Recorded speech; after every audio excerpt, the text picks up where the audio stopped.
All right, it is Figgie and the Moose here on this Wednesday on Pix 11 Plus. What's going on, Figgie? How you doing, bud? Oh, miserable, Moose. Absolutely miserable. You got to adjust your camera, I think. You gotta move it. Why? No, we're on different planes. Yes, there you go. Very nice. Looking better. We're on different planes. Yeah. The commute to work this morning was an absolute disaster. There was a 3-bus accident at the Port Authority. They shut it down. Had to take a ferry in, then try to get a cab, and it was a disaster. Oh, that's terrible. What time? How long was the commute? My normal 30-minute commute was an hour and a half. Oh. And I got to the set with 6 minutes to spare. Wow, terrible. Yeah. Well, and then the Diddy verdict broke in, so then we had to stop doing the show anyway. Oh, you stopped. So wait a second. So then who? Candace hopped in? Candace hopped in and was reading the live verdict on the air. Gotcha. Did you guys come back on after the verdict was read? Nope, it went past 11 o'clock. So they're filming segments that, were sponsored and stuff like that, but they didn't need me for that. So I came up to do our show. Yeah, there you go. Very nice. Well, it's good to have you. I'm sorry you had a terrible commute. Sorry you had a terrible start to your Wednesday. I mean, really, honestly, it's kind of reacting to what we saw yesterday with the Yankees. I guess that would be point number one in terms of the error by Chisholm, catcher's interference once again, the grand slam by Springer. They lose a game on Canada today, 12-5, and it's kind of more of the same when you look at this Yankee team kicking the tin can down the street. Not really inspiring baseball right now. Judge is severely cooled off. You look at the rest of the lineup, but it's really kind of a lot of sloppy, bad baseball that we've seen here from the Yankees, Figgy. Yeah, one of the things that we knew from how it ended for them last year, right? That dreadful 5th inning that did them in. We always talked about there was some deficiencies, the poor base running, decision-making, things of that nature. And so you have a more veteran team this year with Bellinger and with Goldschmidt, guys that you trust, but they're not the issue. It continues to be the same kind of guys over and over again. You were very worried about Dominguez in the beginning of the season in left field, right? We saw what a disaster that was in the beginning of spring training, but it hasn't been much noise about him necessarily. It's been your Gold Glove shortstop that really his lack of production hitting wise and being able to get on base and his just even if it doesn't come out as an error in the scorecard, it was a mental error. It was something that could have been avoided. There are things that shouldn't be happening in year 3 for a player that has already won a Gold Glove, that continue to happen with Anthony Volpe. And as you said before, we're not calling for him to be, ousted and find somebody else, and it's nothing of that nature. But it has to be a lot better. The expectations are a lot higher for this team. I mean, you went to the World Series. The only way you're getting back there is going to be with defense. When you lose a ace of the staff, the defense has to step up in a major way, and you're expecting Anthony Volpe to be leading the way as the quarterback of the infield. Yeah, you would be, but I don't think he's ever going to be that player offensively. I don't. I mean, I think you would have seen it and him start to kind of ascend, and you haven't seen it from Volpe. I mean, I think he is what he is offensively. I think he's remarkably streaky. I don't necessarily think he's ever going to be the offensive catalyst that the Yankees had envisioned. And I'm not telling you he's a bad baseball player. I'm just telling you, I think he's kind of rounding into being a guy. I mean, that's what Volpe is. Not necessarily being this difference-making kind of infield transformational type of player. I don't think that's what Anthony Volpe is as a player. I don't think we've seen it. And, I really don't like the excuses he gave the other night either with the errors when he's talking about, well, we're taught to go out there and be aggressive. Well, no, I mean, there's right aggressive and then there's stupid aggressive. Throwing to third and then throwing 20 feet wide of third base is not a smart baseball play. Throwing, over to first base when you have no chance to get the runner and you have to have that understanding, allows a runner to move up to third, makes little to no sense. Like, those are things where there's right to be aggressive, like on the base pass. I get it. Force the defense to go out there and make a play. And sometimes you can be the benefit of that, as a base runner. But there's still a right way and a wrong way to play this game, Figgy, even though the way that we metrically look at players and how we calibrate players and judge them has changed over the last 15 to 20 years. At the core of it, when you look at Major League Baseball, there's a right way and a wrong way to play the game. Going out there and excusing bad baseball by being just aggressive makes little to no sense. Yeah, and I mean, you look at the things that you always say: control what you can control, right? There's, I get effort, I get all that. Reckless, just to looking for a highlight where the common sense is to live to make the next play, get a sure out in situations like that, right? You want to try and get 27 outs before the other team does. That kind of mantra should be something more aligned of Volpe, to be more sure-handed, making better decisions. Also, when it comes to him at the plate, like, am I expecting Derek Jeter-like performances? No, but I'm expecting somebody who is a 292 on-base percentage for his career, like getting on base, having a productive at bat, having a challenging at bat, whether you're a guy who hits home runs or not. I think he's so enamored. He had been so enamored, especially with the home run to right field that you can hit in Yankee Stadium. And he's got the late swing to do that, right? He's kind of lulled himself into that false sense of security that he can be late on a 2-strike pitch and hit it out to right field at Yankee Stadium. Well, you're looking around baseball, how they pitch to him. They are going out and challenging him. They are challenging him inside to pull a ball. And the at-bats are looking less and less like Major League at-bats. That's been the biggest problem, is that he doesn't make adjustments very well. Like he comes through with a plan of how he's going to work, and he stays like that until we talk about, it starts to go south. And then you got to right the ship. You have to make an adjustment to the way that you're being pitched. He doesn't do that very well. And I can't understand why the Yankee coaches haven't been able to get him to see that. No, I haven't been able to see that. They continue their series up in Toronto. As far as the Mets are concerned, they have an afternoon game today, split doubleheader, 2 admission, 1 game at 1:10. The next game is at 7:10.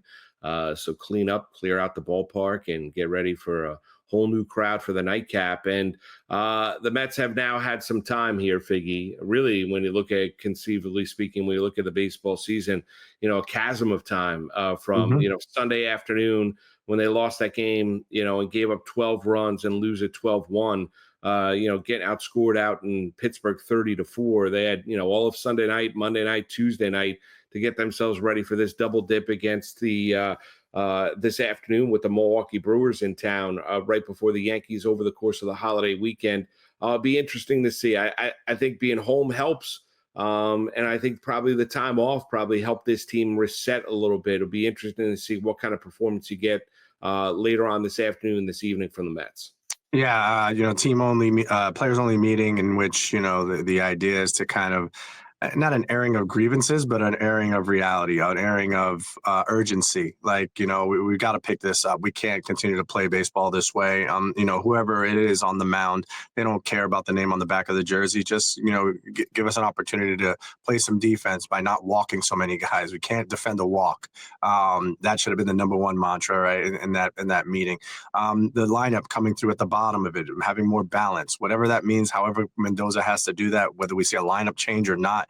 To a man, hey, you know what? We need some production from the bottom of that lineup. We can't have guys going out there and weak fly balls, weak ground balls, and making outs when we have opportunity to score a run from third with less than 2 outs. The runner's a scoring position problem. Has to get better. I mean, the only thing that you can do is fire the hitting coach. Remember when Chili Davis got fired years ago? Because it was Chili Davis's fault, right? Obviously, you have professional hitters. You have a lineup full of guys who back of the bubblegum card looks great, but at the same time, it's the hitting coach's fault because he's not working on it with these guys. He's not there from 11 o'clock in the morning till 12 o'clock at night, feeding toss and going over preparation plans and working on a guy's swing. It's the hitting coach that definitely has to go. So sometimes you have to shake it up in a way that does do something of that nature, but I don't think that's the case here. I think these guys have, this is a huge reset opportunity. You don't get an opportunity other than the All-Star break to have 3 days off in a row. If you're not an all-star, but to have 3 days off in a row, especially when your bullpen has been taxed as much as the Mets have been, the chance to have a breather and 3 days to mend whatever ails you, whatever you're feeling, you're not feeling 100%. It should be a tremendous reset, and you got the opportunity to go home in front of a home crowd, a double dip today, find a way to win the first one, and see if you can get the second one in the nightcap. Yeah, never as bad, never as bad as when, you're losing, never as good as when you're riding a winning streak. I mean, that's the old Hmm. sports cliche. Yeah. I thought what Cohen had to say on social media the other day, I thought was dead on correct. Listen, the biggest issue that they've got to rectify, outside of the lack of depth or quality innings you're getting from the starting rotation going deep into games, the bullpen obviously is gassed, is, hitting with runners in scoring position. That's got to be rectified at some point in time. You got to get some timely hits here if you want to go out there and win some games, because it obviously emboldens your team, gets yourself going, builds the excitement, and being that clutch factor, something that they were very good at a year ago and something that they have not been good at all this season. We'll see what happens today with the doubleheader against the Milwaukee Brewers. We'll come back. We'll talk a little NBA. The Knicks, obviously, in the news. So were the Brooklyn Nets. We'll get into that. It's Figgie and the Moose on this Wednesday right here on Pix 11 Plus.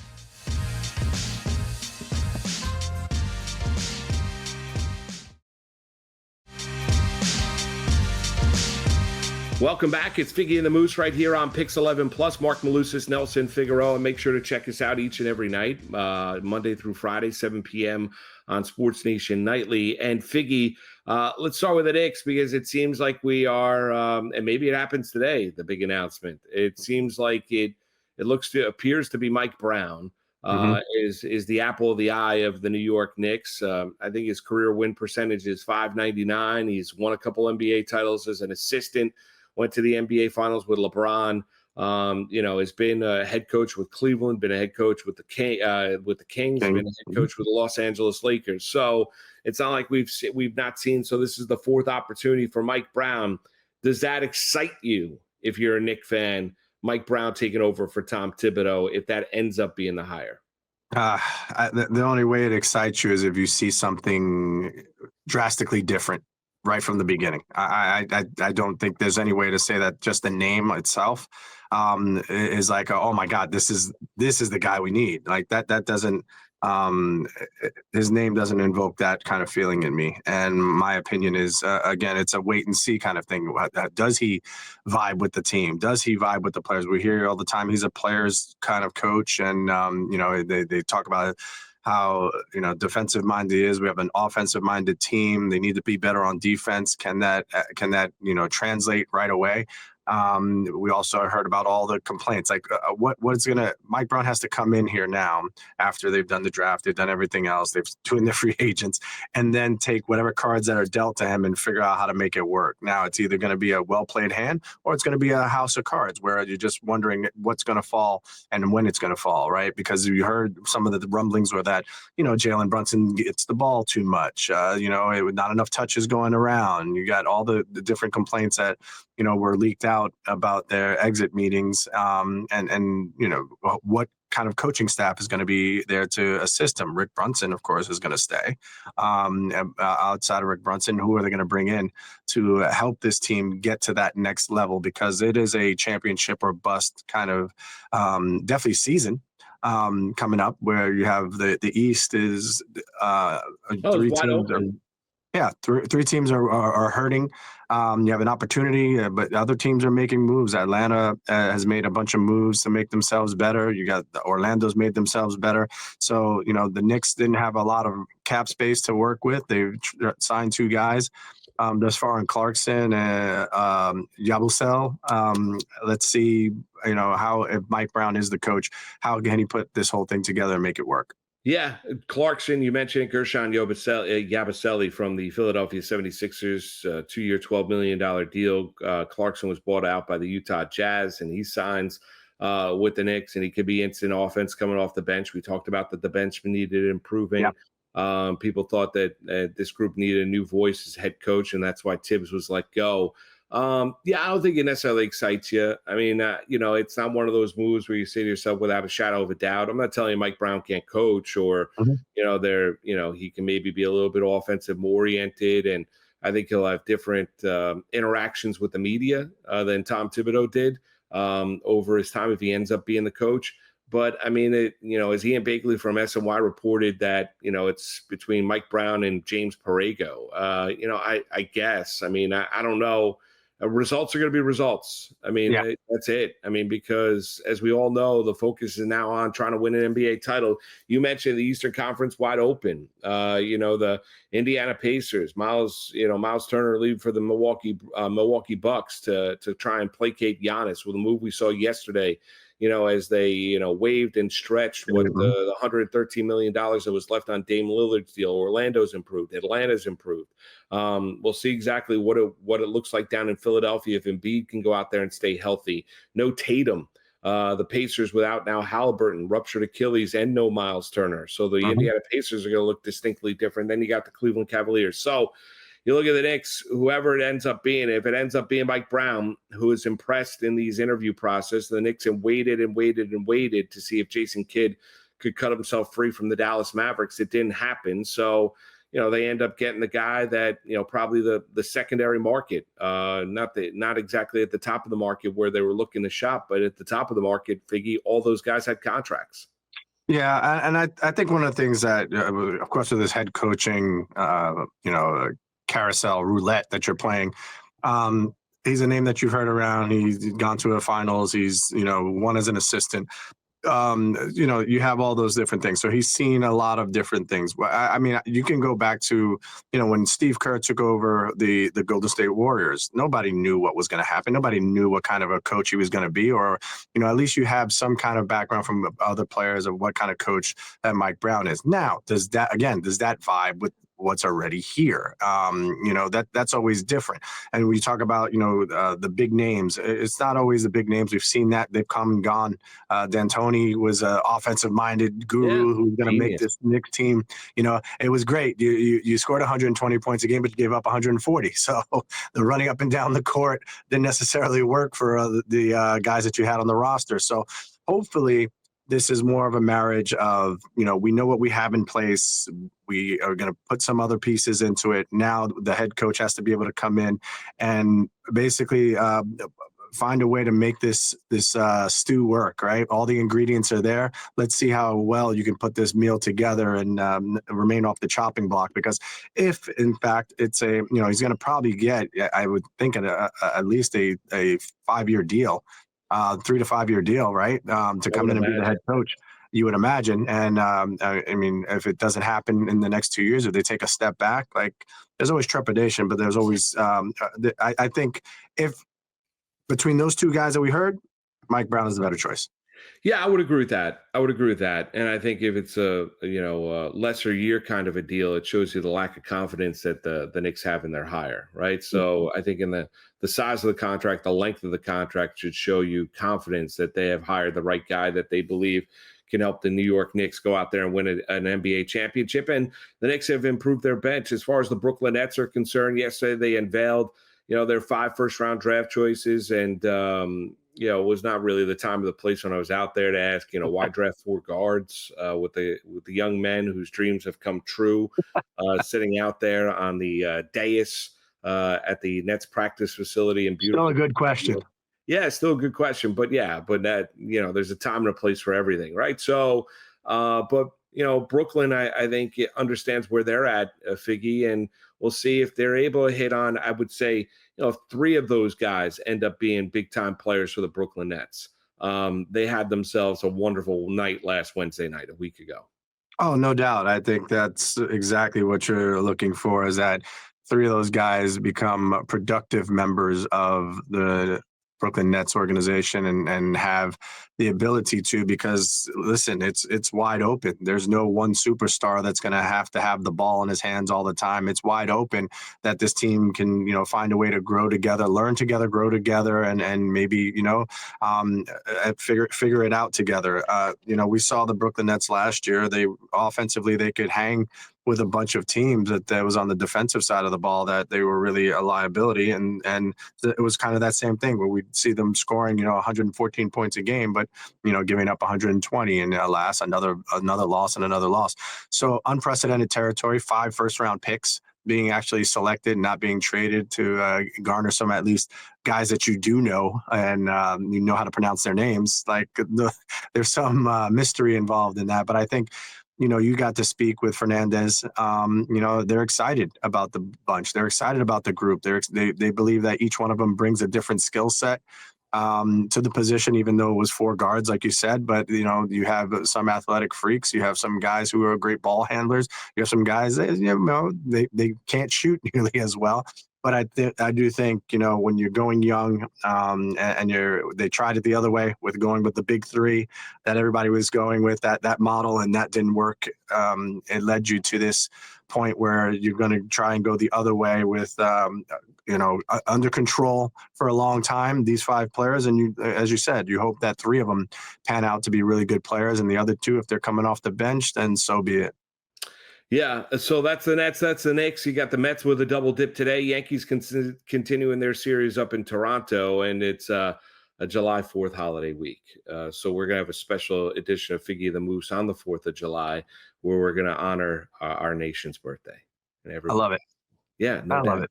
Yeah, no doubt. Figgie's gonna shave down. He's gonna be bare chested, and we're gonna have burgers and hot dogs.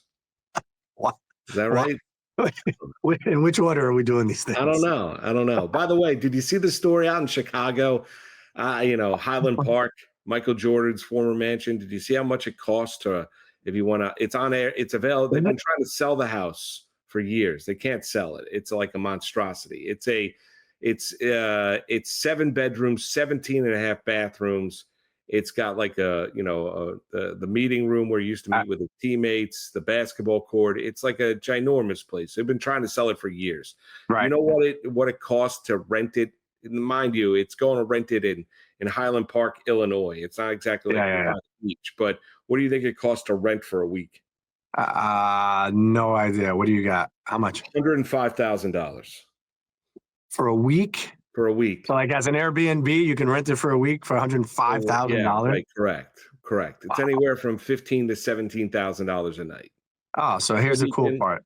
You can, you can hang around in the place for $15,000 a night that Michael Jordan used to roam. It's got a regulation size indoor basketball court, a putting green, a cigar room. Yeah. It just sold. It says, huh? It's sold. Yeah, that's what it says here. It says it has been sold after being on the market for over a decade. The 9-room, 19-bathroom estate, $29 million, but they listed it for $29 million. They got 9.5. Oh, they got 9. Oh, so that's why they're renting it. Oh, I thought it was. Oh, that's why they're renting it. He got $9.5 million for it. That's it. Yeah. Wow. Oh, look at that. Airbnb. That's a lot of money to go live like Michael Jordan is. Listen, if that's the worst of your problems, you got good problems. Yeah, no doubt. All right, that does it for us. Everyone else out there have themselves a wonderful Wednesday. For Nelson Figueroa, I'm Marc Malusis. This has been Figgie and the Moose right here on Pix 11 Plus.